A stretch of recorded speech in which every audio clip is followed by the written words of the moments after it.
तो हमसे एक क्वेश्चन पूछा जा सकता है, what are the broad spectrum antibiotics. तब हमें इनके नाम लिखने हैं। Chloramphenicol, it works on typhoid, dysentery, acute fever, urinary infection, meningitis and pneumonia. Second है वेनकोमाइसिन, और थर्ड है ऑफ्लॉक्सिन, और फोर्थ है डाइसिट्रिजिन। जो डाइसिट्रिजिन है that is toxic towards certain strain of cancer cell। जो कैंसर की कुछ स्ट्रेन्स हैं उनके ऊपर ये मेडिसिन वर्क करती है। अब इसका जो पोर्शन है वो अपन आगे ले रहे हैं, ये रहा। अगली जो मेडिसिन है जो ब्रॉड स्पेक्ट्रम में आती है, that is ampicillin and amoxicillin. ये जो दोनों जो ड्रग है या दोनों जो मेडिसिन है वो पेनिसिलिन का ही मॉडिफिकेशन है।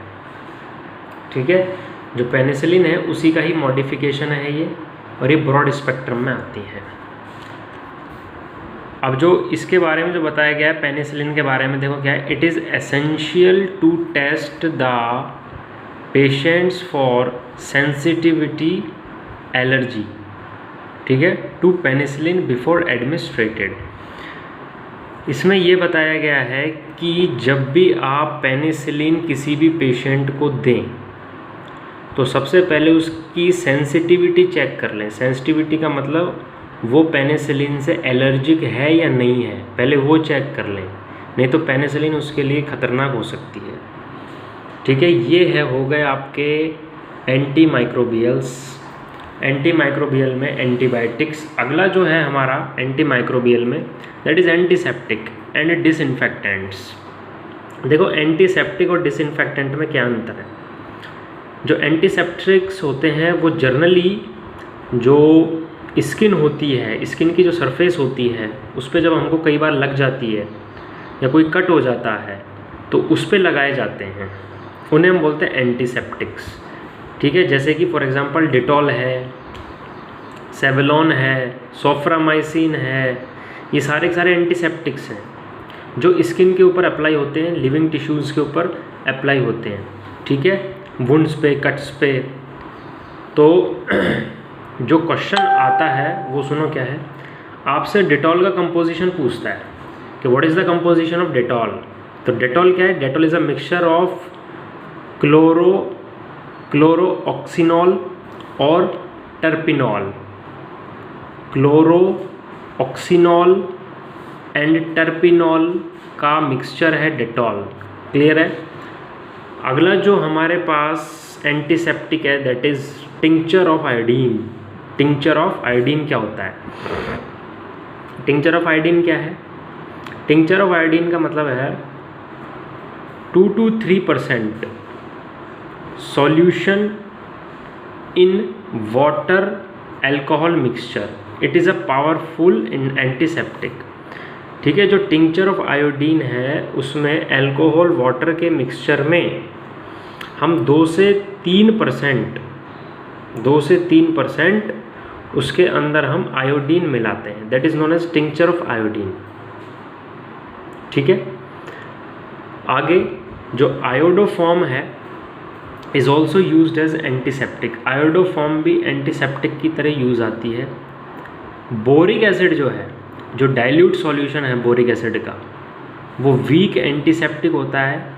वो हमारी आँखों के लिए काम आता है। कभी कभार हमारी आँखों में इन्फेक्शन हो जाता है तो आप बोरिक एसिड से उसको धो सकते हैं, लेकिन वो डाइल्यूट होना चाहिए। It is a weak antiseptic. Clear, okay. अगला है बिटेनॉल या बिटेनल, बिटेनल या बिटेनॉल। ये सोप के अंदर ऐड किया जाता है, इट इज़ ऑल्सो एंटीसेप्टिक। अगला है डिसइंफेक्टेंट्स। तो एंटीसेप्टिक हो गए। एंटीसेप्टिक सीधे जो हैं हमको स्किन पे अप्लाई करने होते हैं, वुंड्स या कट्स पे लगाते हैं। जो डिसइंफेक्टेंट्स हैं, डिसइंफेक्टेंट्स जो लाइजोल हो गया या फिनाइल हो गया, ठीक है, इस तरीके के एजेंट्स को हम डिसइंफेक्टेंट बोलते हैं, जो स्किन के ऊपर आपको अप्लाई नहीं करना होता है, जिसको आप किसी ऑब्जेक्ट के ऊपर यूज़ करते हैं। ठीक है, जैसे कि फ्लोर हो गया जैसे पोंछा लगाते हैं तो अपन फिनाइल डाल देते हैं उसके अंदर, लाइजॉल से पोंछा लगाते हैं, ठीक है। इंस्ट्रूमेंट कोई भी अपने को कोई चीज़ साफ़ करनी है तो लाइजॉल से या उससे हम साफ़ करते हैं, ठीक है। तो इस तरीके के जो एजेंट्स होते हैं उनको हम डिसइंफेक्टेंट्स बोलते हैं, जो स्किन पर नहीं लगाए जाते, ठीक है, जो स्किन पर यूज़ नहीं किए जाते उनको डिसइंफेक्टेंट्स बोलते हैं। जो किसी ऑब्जेक्ट्स पर यूज़ किए जाते हैं, फ्लोर, इंस्ट्रूमेंट्स, इन पे यूज़ किए जाते हैं उनको हम डिसइंफेक्टेंट बोलते हैं। या इन एनिमेट ऑब्जेक्ट, इन एनिमेट का मतलब है जो एनिमल्स से रिलेटेड नहीं है उन ऑब्जेक्ट्स पर। इन एनिमेट या आप कह सकते हो जो नॉन लिविंग ऑब्जेक्ट्स हैं उनके ऊपर अपन अप्लाई करते हैं, ठीक है। अब डिसइंफेक्टेंट में और एंटीसेप्टिक में फ़र्क क्या है, दोनों में फ़र्क क्या है? तो अगर हम एंटीसेप्टिक और डिसइंफेक्टेंट की बात करें तो एंटीसेप्टिक और डिसइंफेक्टेंट में जो फिनॉल की जो क्वांटिटी है, ध्यान से सुनना, डिसइंफेक्टेंट और एंटीसेप्टिक में जो फिनॉल की जो क्वांटिटी है उसको चेंज करके हम डिसइंफेक्टेंट भी बना सकते हैं और एंटीसेप्टिक भी बना सकते हैं। अगर हम एंटीसेप्टिक की बात करें तो फिनॉल की जो क्वांटिटी होती है वो 0.2% होती है।